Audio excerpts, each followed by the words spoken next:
Good morning and a warm welcome to the international webinar conducted by the Department of Physical Education on the impact of sports psychology on sport performance and mental health. Today, we are honored to have with us the well renowned and eminent sports psychologist, Ms. Sanjana Kiran, as a resource person. Over to today's program. Dr. Saju S., Head of the Department of Physical Education and convener of today's webinar, deserves a special word of mention for bringing to Fatima a much sought after person like Ms. Sanjana Kiran. Department of Physical Education, under the headship of Dr. Saju, has conducted a series of webinars in connection with International Yoga Day and International Olympic Day. I invite അതെ എനിക്ക് Dr. എന്റെ Saju sound to welcome the gathering.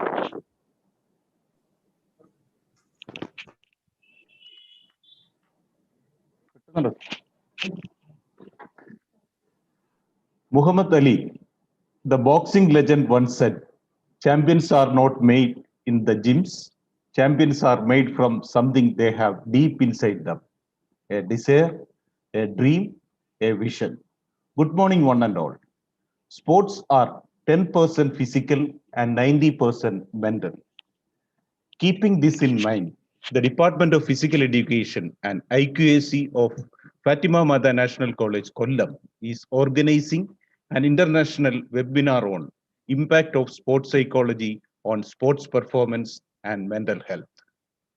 Today, we have with us Mrs. Sanjana Kiran, a high-performance sports psychologist from Singapore, as the resource person. She is known to me since 2009 when I attended Indian International Conference in Sports Psychology at Gwalior.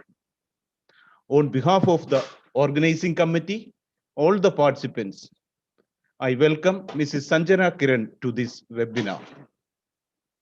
With immense pleasure, I welcome our manager, Reverend Father Anil Jose, Pro Manager, Reverend Dr. Abhilash Gregory, Principal Dr. Jojo PJ, Vice Principal Dr. Cynthia Michael Catherine, IQAC Coordinator Dr.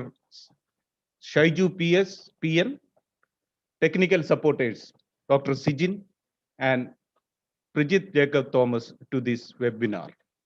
A warm welcome to all the participants who are the success of this webinar. Once again, I welcome each one of you to this webinar. Thank you one and all. Thank you, sir. The unstinted support extended to us by our Vice Principal, Dr. Cynthia Catherine Michael, has always been a motivating force behind all our activities. I now request Cynthia ma'am to deliver the inaugural address. A very good morning to one and all. I'm very happy to be here on this online platform to inaugurate this webinar.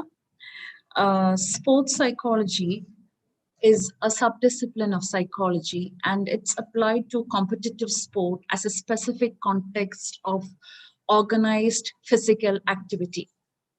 Competitive sport is focused on high achievement and consistent excellence, in contrast to other settings in which exercise is used for physical education, leisure, or rehabilitation. The major emphasis in sports psychology is on the study and application of psychological factors enhancing athletic performance and on the impact of sports participation on a person's or a team's development. Today, I would like to congratulate the Department of Psychology and Fatima Mada National College for organizing an international webinar of this caliber. On behalf of the college, I am glad to welcome and have with us Ms. Sanjana Kiran and formally inaugurate the online webinar, The Impact of Sports Psychology on Sports Performance and Mental Health. Thank you all. Thank you, ma'am. The keen enthusiasm and involvement of our manager, Reverend Father Dr. Abhilash Gregory, in our activities has always been a propelling force for us. I most respectfully welcome Reverend Father to render the benedictory address.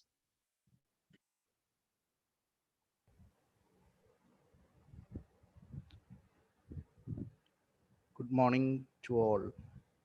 Am I audible? Yes, Father. Yes, okay, thank you. Good morning to all. There is a joke about the great late Mr. Milkha Singh. Once he was sitting on a beach and somebody asked him, "Are you Milkha Singh?" And he said, "No, I am relaxing." Again, on another occasion, he was asked, "Are you relaxing?" "No," he said, "I am Milkha Singh." This is a story of sports.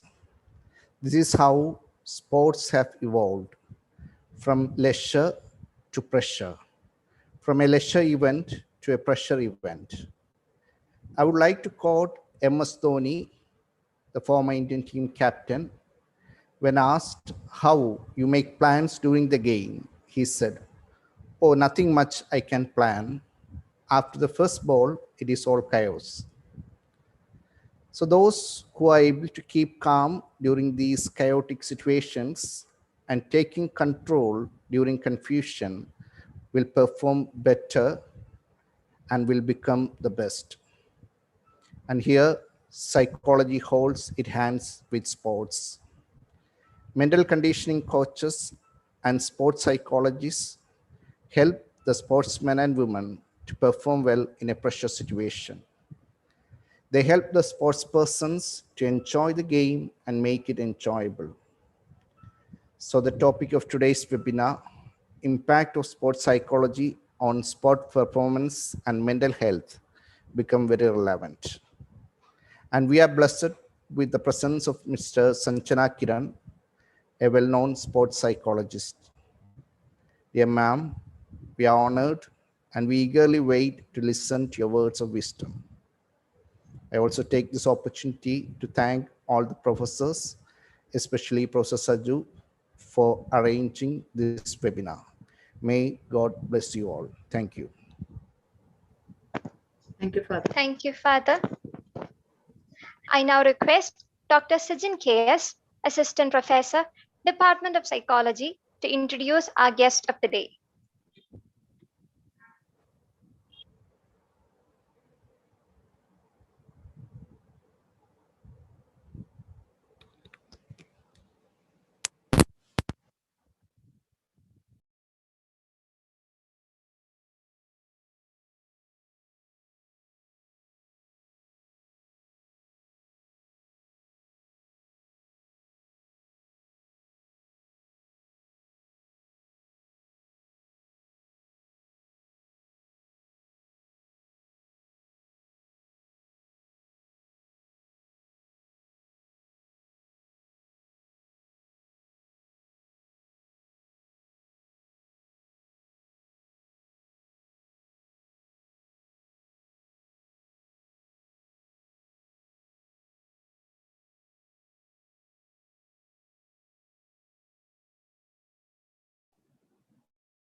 A very good morning to all.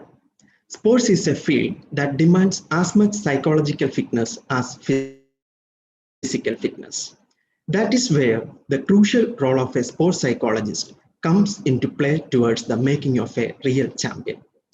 Sports psychology is a proficiency that uses psychological knowledge and skills to address optimal performance and well-being of athletes, developmental and social aspects of sports participation, and systemic issues associated with sports settings and organizations. It's a great privilege for me to introduce today's resource person, Ms. Sanjana Kiran. She is a high-performance sports psychologist based in Singapore with an expertise in facilitating best performance in elite athletes in preparation for Olympics, World Championships, and other major games since 2005. Sanjana is an ambassador of Athlete and Coach Mental Health. She is the founder and director of A-Grade and currently works with 28 Olympians representing India, USA, UK, Australia, Singapore, New Zealand, Germany, Canada, and Korea at Tokyo 2020. Sanjana serves as a consultant head of sports psychology to the Abhinav Bindra Foundation, chief consultant to the Directorate of Sports Madhya Pradesh, and as mental wellness expert for Royal Challengers Bengaluru. Sanjana is a performance psychologist to multinational corporations, entrepreneurs, medical students, and performing artists. Her educational qualifications include doctoral coursework at National University of Singapore and Nanyang Technological University, Singapore, Master of Arts in Clinical Psychology, and Bachelor of Science at University of Mysore. I hope today's session will be beneficial for our participants because most of them are from the field of psychology and physical education. I cordially invite Sanjana ma'am for the session. Please, ma'am. Thank you, Dr. Sijin. Thank you so much for the warm welcome.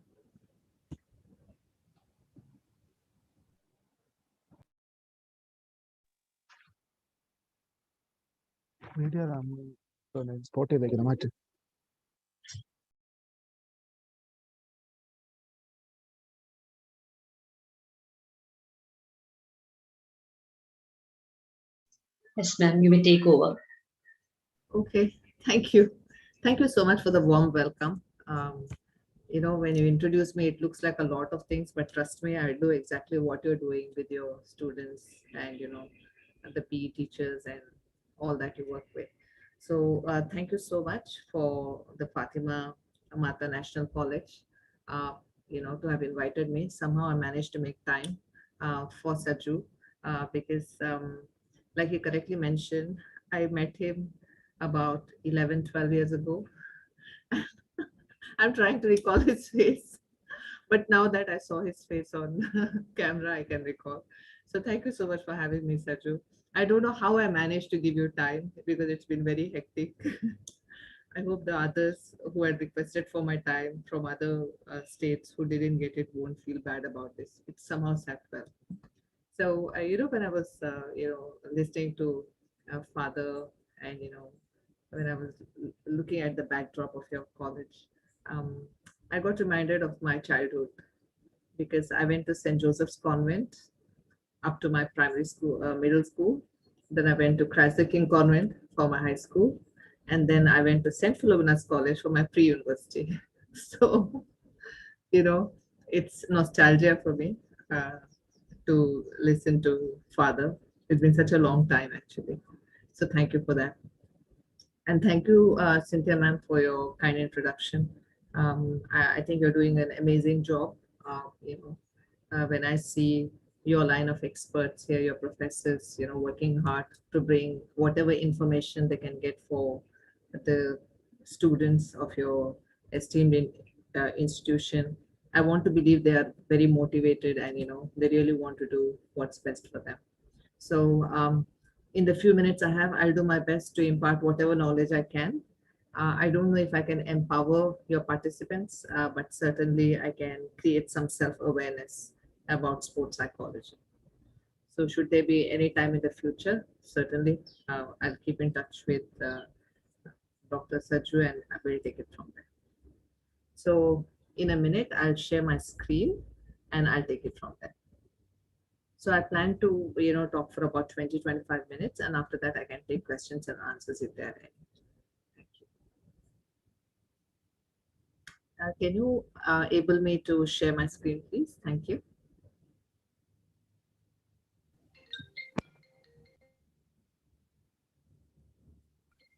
Okay, madam, you can. Are you able to see my screen now? Yes, yes, yes. So this is what I have for you today. I really hope, you know, I'm talking in a way that is comprehensible for you, because that's my intention. So I'll do my best to simplify it, but not simplify it to the point that, you know, it loses its essence. So in the next few minutes I'll do my best to see what I can discuss about this. So you might hear some background knowledge of a dog or perhaps kids running around. I'm sitting in my veranda in Singapore, and we have a very good community of amazing neighbors who kind of like, you know, pass by. So bear with that, please. Thank you. So I think it becomes important for us to be on the same page of understanding what exactly is sports psychology. So basically, sports psychology is that area of psychology that tries to understand the mind game of an athlete, that tries to understand the impact of thoughts, feelings, emotions, on performance. And what do sports psychologists do? Basically, sports psychologists facilitate best sports performance of the athletes. And how do they do it? So what we do is we talk to the athletes, we talk to the coach about the athlete, then we observe their training, we observe their competition, we travel with them to competitions, some major competitions, some simple competitions. We observe their behavior, and then after all our discussions and interviews and talking, then we sometimes use some psychometric tests, some psychology questionnaires to get some more information. And with all of this information, which is called a needs analysis, we try and understand what are the different aspects of the mind the athlete is already strong in, and what are the different aspects of the mind the athlete can improve further. But does that mean that only those athletes who have issues need to see a sports psychologist? Perhaps not, because of the Olympians I'm working with, there are a good number of them who are already gold medalists once, twice. So do they have any issues with the way their mind works, or a negative impact of mind on sports performance? Perhaps not a lot, but for them to dig deep and bring out that true potential they really have, because we human beings have a lot of potential in us, and what we think is our best is actually not our best. There's a lot more inside of us. So for example, if I'm working with a already two-time gold medalist who is perhaps the best in the world, and they're trying for a third, they have to dig deep and go further, bring that potential out of them. So sports psychologists help them do that too. Because if there's anything that limits us, it's our mind. I'm not saying that circumstances limit it. I'm not saying that injuries can limit an athlete. But for any human being, including athletes, our mind can help us figure ways to overcome obstacles. So whatever factors are controllable by us, our mind can help us control. When we say giving up, not trying hard, tired of trying too much, it's our mind who's talking. And our mind and body are connected. So whatever goes here is what happens in our body. Because when we think, those signals are sent through nerves to our body, that create sensations. So our thoughts impact our feeling, the sensations, and those sensations impact our behavior. So if we want our performance to change, our behavior to change, then we have to change the way we are feeling, the sensations we're experiencing. And to change the sensations we're experiencing, we have to focus on what needs to change with our mindset. So I'm a big believer that there is no good or bad person or good or bad mindset. But there is an effective mindset, there's an ineffective mindset. So we need to try and understand what is that effective mindset that can bring the best out of us. Although I'm talking about sports psychology today, but for you as students, PE teachers, you also are performers, correct? Just that your setting is different from that of a competitive athlete or an elite athlete. But it's the same mind that guides you as well. So even for me too, my mind impacts my sensations and my sensations impact my behavior. So if I want to, say improve my performance or change my behavior, I need to change my sensations. And how do I do that is with a mind, correct? So for example, we talk about prayers. If you have faith in whoever you pray to, whatever you pray to, it all starts from your mind. It's the belief, it's the faith. But what does that do? It creates positive sensations for you. And when it creates positive sensations for you, things happen. Your body behaves in a way you want it to behave. Correct? So it's as simple as that. Our mind, our body are inseparable. They are connected. So when I say mind, I'm also talking about the brain. It sends signals to the body to create those sensations that impact our behavior or performance.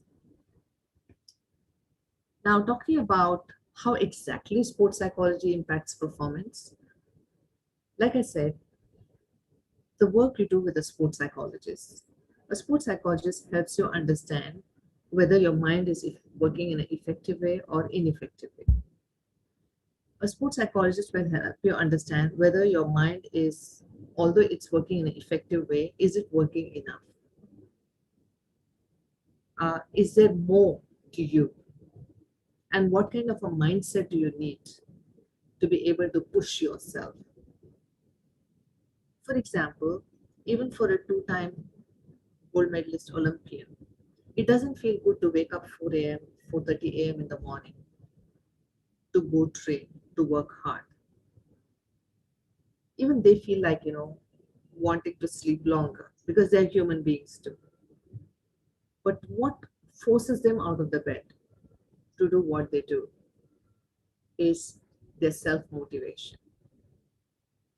That's the power of mind. Because they're passionate about something. They're very clear about what they want out of the sport, out of all the training and time and energy, blood and sweat they're putting into. And by reminding themselves of that, it becomes so much more easier for them, to get out of the bed and do what they have to do. And unless they do that, their best won't come out. So basically, sports psychology helps an athlete attain their best performance, which is also known as peak performance in psychological terms. So what is a peak performance? A peak performance is a moment where everything falls into place. The athlete is calm, like Father was just letting us know. Although there's a lot of confusion, to remain calm in that confusion is very important for us to be able to perform to our best. So the athlete has a sense of calm. They're very clear about what they want. They have very strong self-belief. Here I'm not talking about overconfidence. I'm talking about high confidence. Correct? And they're self-motivated. That's why they're very ready. And because of all of this, they're able to focus on the task at hand. And everything seems to, work for them automatically without having to put effort. It becomes effortless. And that allows their best performance to happen. Now we need to remember that each time athletes train, your body is developing a muscle memory. Correct? Their sensations are developing an emotional memory. And the brain is strengthening a mental blueprint of the particular technique, of the particular tactic, and how they do, etc., etc. So when you're training again and again and again several times, it's already inside of you. But whether what's inside of you comes out when you need it most, helps you when you need it most during competition, is decided by the mind. Also keeping in mind that you could be a very strong person mentally, but if you don't have the skills, nothing will happen. Correct?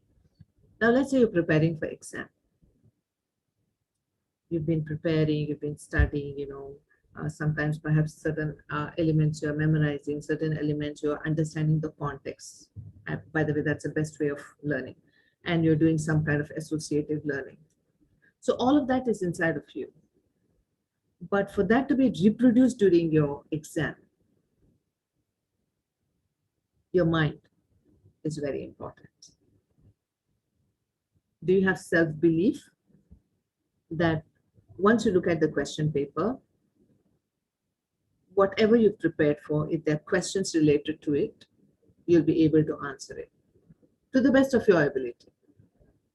Are you self-motivated to do well in the exam, or are you doing it because you have to do it? Because anything we do because we have to do it becomes a very painful experience. It's the same for athletes too. Does anyone like exams? No, I also never liked exams.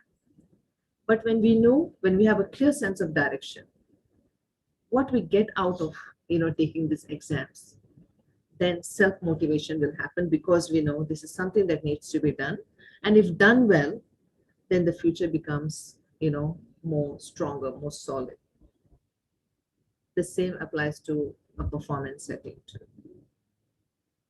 So the more self-belief, the more self-motivation, the more clearer their sense of direction is, athletes will give their 100% to training. And like I said, all this training is getting converted into muscle memory. It is getting converted into emotional memory. It is strengthening their mental blueprint of what they do. And because they are self-confident, because the self-belief is high, because the motivation is there, although a competition situation brings about anxiety, and it's very normal. The meaning of the word competition is to create anxiety. The idea of sports competitions is to create challenges with task difficulty, to create challenges where you're competing with the best of best, to impose competitive anxiety on an athlete, and to see through all of this who shines, who's able to bring their best through all this situation. So a sports psychologist can help the athlete with a mental resilience that allows them to understand, what competitions are meant to create competitive anxiety. But I have a choice whether I focus on that or whether I focus on what I can do, whether I can focus on my strengths. Similar to an exam situation. An exam situation is like a competition situation. So either you can get very stressed about it or focus on whatever you've prepared for and then get the best out of that preparation. But always remember, for preparation too, you need that self-motivation. When there is self-motivation, focus will anyways happen. And when focus, self-motivation, self-belief is there, then you will be a calm person. Even if you're anxious, you will still be able to work through it through calmness. Although there's confusion around you, you'll still be able to work through it through calmness. So that's how we prepare our athletes for peak performance. Of course, it's not as simple as I'm telling you, especially in the case of athletes, depending on at what level they're competing. It takes a few months to a few years to actually develop this, but then it is possible. Because everything is inside of us.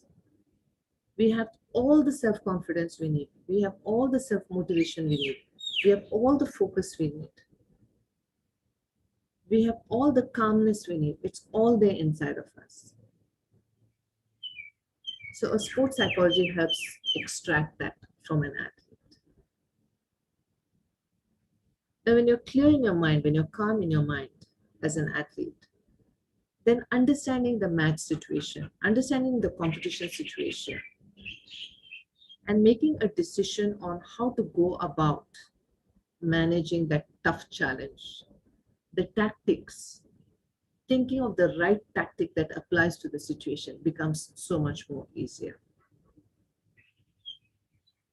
So this is how we work with athletes. And that's the impact of sports psychology and sports performance, but it can impact performance of education too. Now, what's the impact of sports psychology on mental health?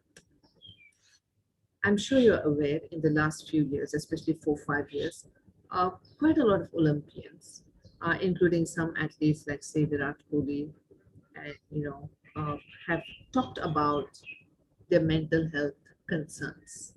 I've talked about going into depression, although they've achieved so much. And we wonder, how is that a person who has achieved so much is going through mental ill health, correct?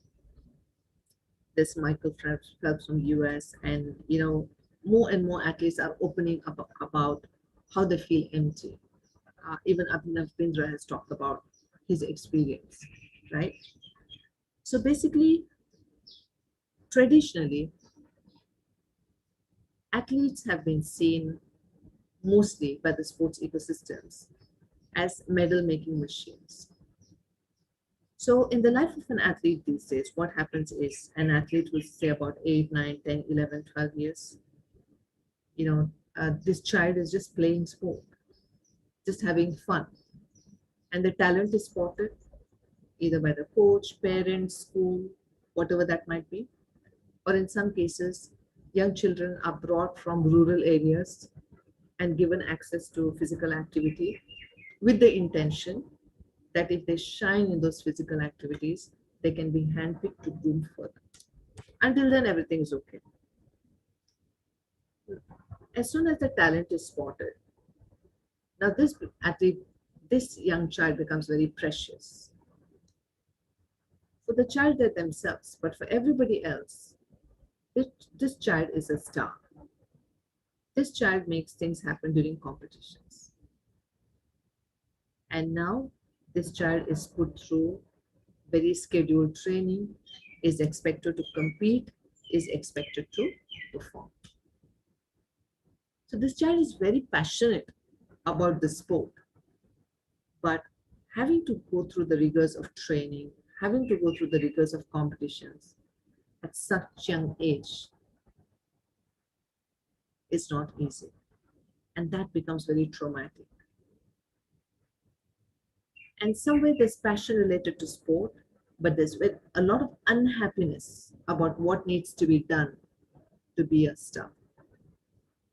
And more than often, these stars forget what it is like to fail. They're very used to winning. Unfortunately, the sports ecosystem, when I say the sports ecosystem, I'm talking about coaches, athlete parents, I'm talking about the governance, administration, I'm talking about sports scientists, I'm talking about everyone who works with this athlete or who impacts this athlete in some way or the other. So they define what success means for this child. And what success means is to win medals. So sooner or later, this young child, who's by now become a young person, a young adolescent, kind of equates their self-worth to medals. So when medals come to their life, they feel great. When medals don't happen, they start hating themselves. And as it is, there's a lot of other physiological changes, hormonal changes that are going on when a child moves from childhood through adolescence. So over a period of time, there's a lot of confusion. And because the expectation is that you spend so many hours doing sport, picking up on hobbies, having real relationships with family, having friends, having an ordinary normal life is not possible for these kids. It can be made possible to a certain extent, but perhaps the sports ecosystems have not been aware till now that it can be possible and still the children can do great. So through these journeys, the whole experience of being an athlete becomes very traumatic. And by the time they're in late adolescence, they're already developing symptoms of post-traumatic stress disorder. Another situation is when they work with psychologists or when they work with coaches, any issue that comes about when an athlete is not feeling great, we always kind of relate it to performance, what's not going well with performance in sports. Even I was like that too, till 10 years ago. We always look at what is not going well with performance, and that's why my athlete is feeling like this. It's only in the last 10 years I've become more aware of this. So the not feeling good could be related to post-traumatic stress disorder. And because these athletes are humans too, they might be extraordinary because they go to lens to train, to compete, to become what they become as elite athletes, but they're humans too. So in a general population, out of every 10 people across the world, there'll be at least 3 or 4 persons, individuals who are kind of predisposed to mental ill health. The same applies to athletes as well, because they too are humans. But somehow that aspect was kind of ignored till now. And any challenges they had with mental health was kind of related to sports performances. So that ignorance on the part of the sports ecosystem kind of created a lot of mental ill health for most of these athletes who worked very hard in their life. Imagine a situation where you won a gold medal in Olympics. This is what you've been dreaming about. And then you're kind of happy, but you're also feeling empty, and it's confusion. And post-Olympics, you feel very lonely, even if there are hundreds of people around you. You feel empty. You don't feel like doing the sports you loved, the sport you were very passionate about. How scary that situation might be.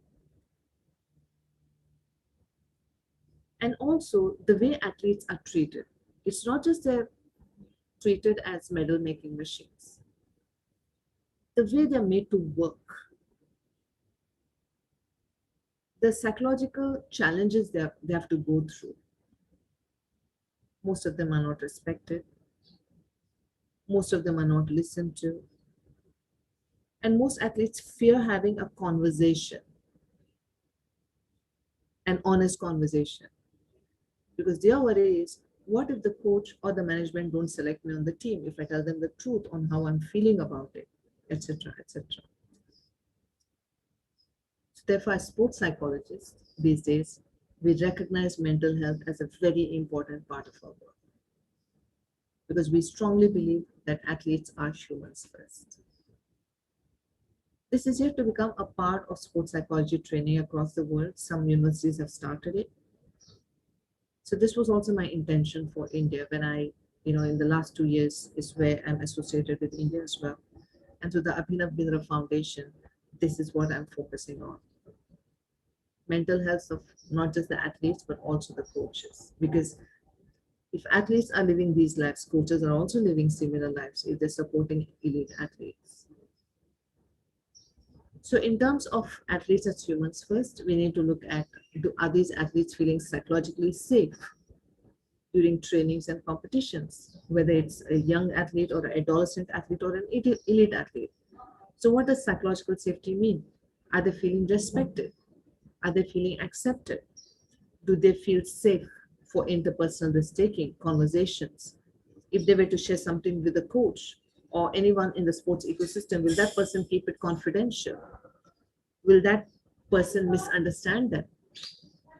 Then we are looking at athletes' self-awareness. In self-awareness, we look at, do the athletes understand themselves well? What is their personality? We're all made up of different factors. So what are some factors of the personality that is going well for them? What are some factors they need to improve on? Are they good at communication? Are they good at understanding the concept of respect? Because when athletes suddenly start becoming popular, they might not know how to manage that. So are they able to manage stardom? What is the emotional intelligence? Do they understand the emotions? Do they know how to manage it? And do they also understand the emotions of those who they are working with? Do they understand those emotions? Do they know what are some things they need to do in order to take care of their mental health? So through athlete self-awareness, we look at, helping them get the tools, first self-awareness, and empower them with the tools that is required towards a strong self-awareness. And then we also, through recognition of mental health status, we do a training with them to understand, so that they understand what are the signs and symptoms that tells them that something is not okay with them. That something that is not okay with them is nothing to do with sports performance, but it's to do with their mental health. So we also train the sports ecosystem to look at signs and symptoms that suggest that this is nothing to do with performance, it's something more, and the athlete perhaps needs to seek help from a clinical psychologist or a psychiatrist. So treating and athletes as humans first is also something we do as sports psychologists, because it impacts athlete mental health. So with this, I want to stop my conversation here. Thank you for listening in. Thank you for your patience. If you have any questions, I can take it on.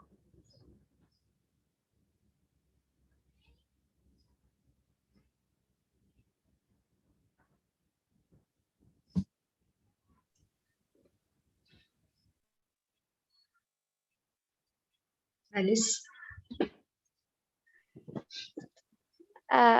Okay, thank you, ma'am. We now move over to the interactive session.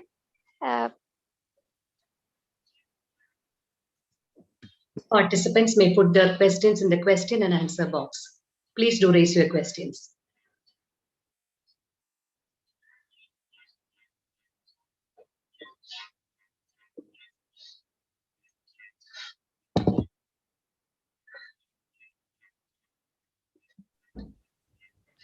Alice, there's a question. Yes, ma'am, there's a question in the question and answer box. So Mandeep wants to know what levels of stress may enhance performance in athletes. I agree with you, Mandeep, that not all stress is negative.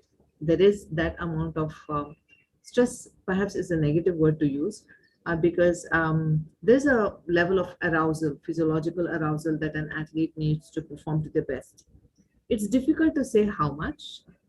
We can say in terms of it is optimal level, but how much is good for an athlete, only the athlete can tell us. So most of the athletes are unable to express how much amount of physiological arousal or stress or anxiety is good for them to be able to their best. So what we do is we use, some kind of biofeedback gadgets to help them understand how much level of anxiety arousal is, helpful for them. And then we can help them to reflect on, their successes, their past successes, and how high were their stress levels, anxiety levels then, that help them perform their best, so that they can get a sense of it. But using a biofeedback tool would be the best way, because, right then on a live platform through the biofeedback monitor, they can actually see what is working for them and how much is good for them. So I won't be able to tell you.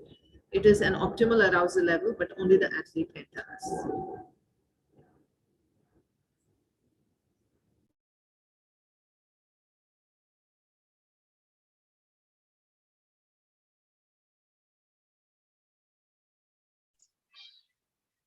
Ma'am, you are muted, ma'am. Sorry. So there's a question from Dr. Jitin. What's the status of sports psychology in India, Indian sports compared to Australian? It has a long way to catch up, but the good news is, India is recognizing the benefit of sports psychology. SAI has a lot of sports psychologists. Athletes are also open-minded. The challenge with sports psychology in India was, like how it was long ago for other countries, is there was a misunderstanding that the word psychology means you have to be a mad person to take help. Again, even if you're a so-called crazy person, right? Sorry to use that word. It's okay to take help. But we had a lot of stereotyping. We had a lot of social stigma. So even the athletes felt like if you see a sports psychologist, you are a weak athlete. And then the coaches would think that the athlete seeing a sports psychologist is a weak athlete. So a lot of that, confusion and misinformation and myths had led to people staying away from sports psychology, but things are certainly improving. but there's a lot to catch up. However, compared to how it was 10 years ago, it's much better today. So there's a lot of hope. Yeah. Will you share some of your experiences with the Indian athletes? Are they different? And so I won't be able to talk about the athletes I work with. Generally, I don't talk about who I work with, but in India, they put it in newspapers, so somehow people know about it.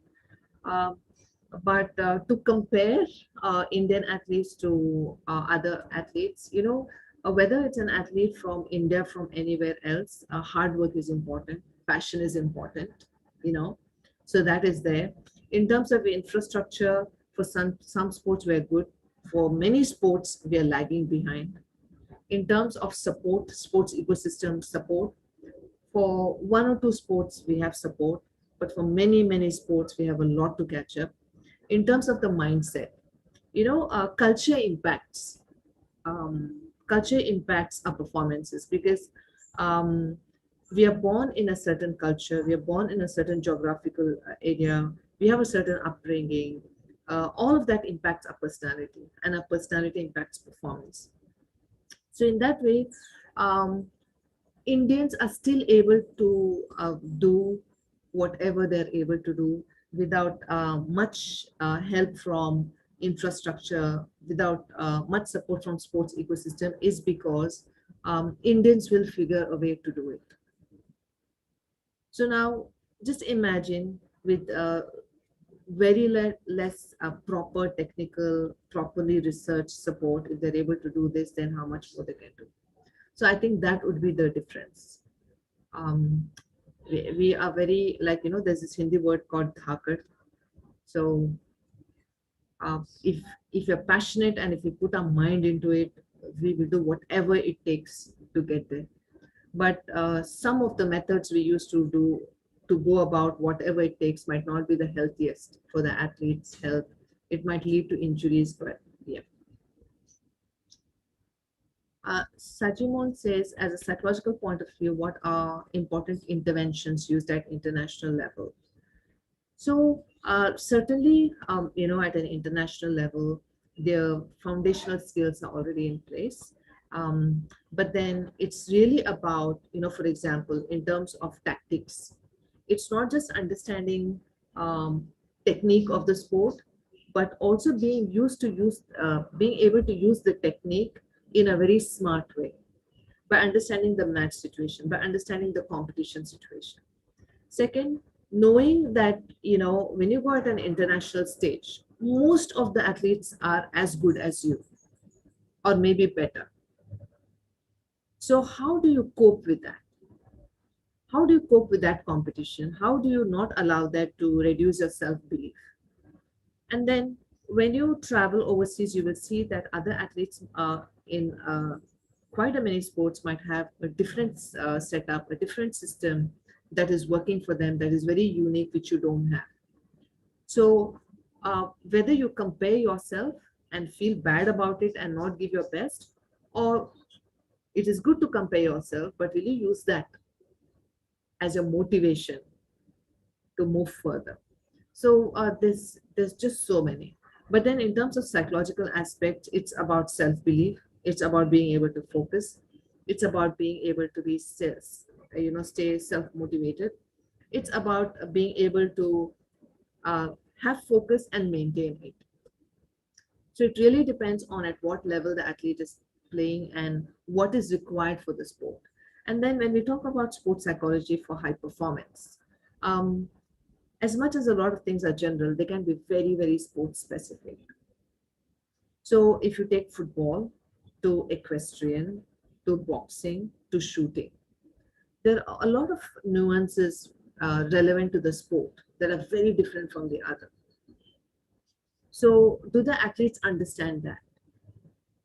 Helping them understand that, and helping them understand that you require a different mental skill to be able to manage those nuances is also what is done. So I can share that much with you. Medha has a question: what are the major issues facing sports psychology while working with a team? Now, while working with a team, I wouldn't call them issues, I would call them challenges. In a team sport like football, uh, of course, there are some psychological aspects which are very common to every footballer.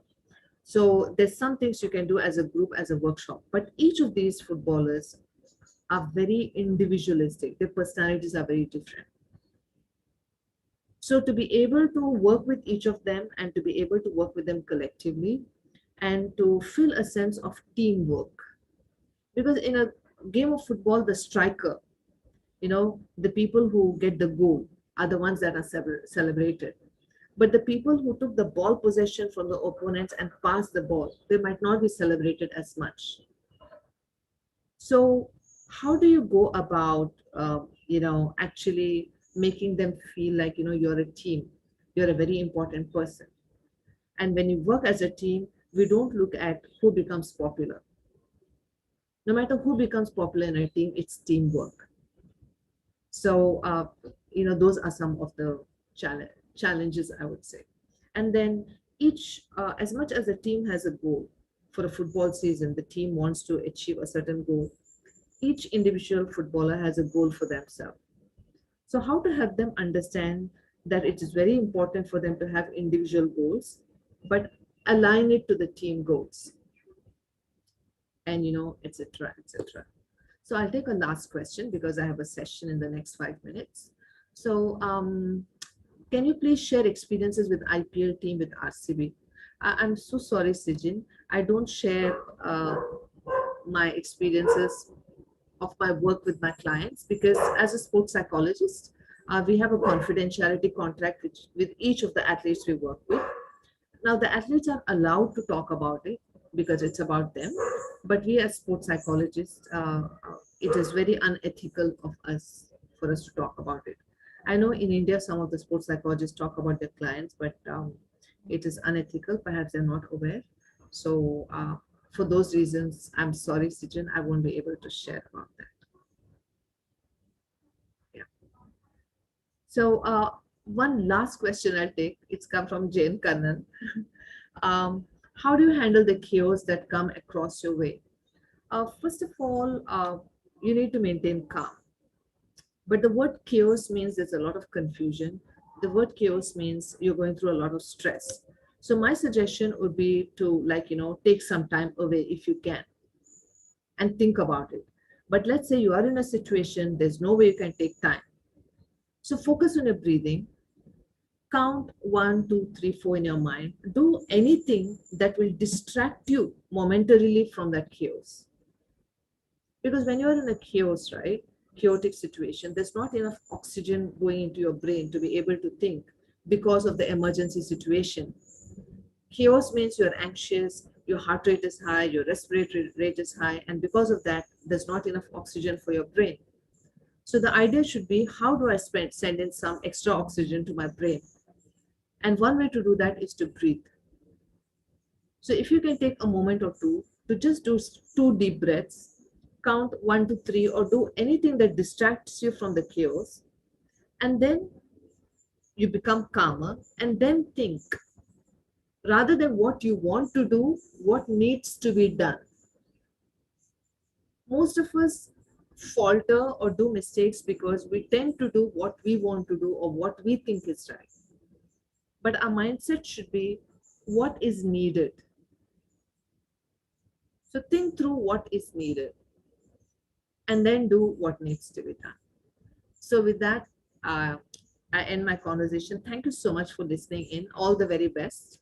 And please stay safe from the COVID situation. We are safe only when everyone is safe. So if each of us could do our duty to keep ourselves safe, then everyone will. So take care. Thank you. Thank you, ma'am, for finding that extra time for Fatima. Oh, yeah, my pleasure, really. Thank you, Alice. Thank you, ma'am. The initiatives undertaken by the IQAC of the college under the efficient coordination of Dr. Shaiju PN have helped Fatima College establish itself as one of the premier institutions of higher education in Kerala. I request IQAC coordinator Dr. Shaiju to propose the vote of thanks. Thank you, Alice. Most respected guests of the day, respected dignitaries in the panel, and dear participants. I hope you all agree with me on the prodigious presentation we witnessed the last few minutes. We were very fortunate to have such a very eminent, wonderful sports psychologist in the world with us for a few time. You all know her busy schedule.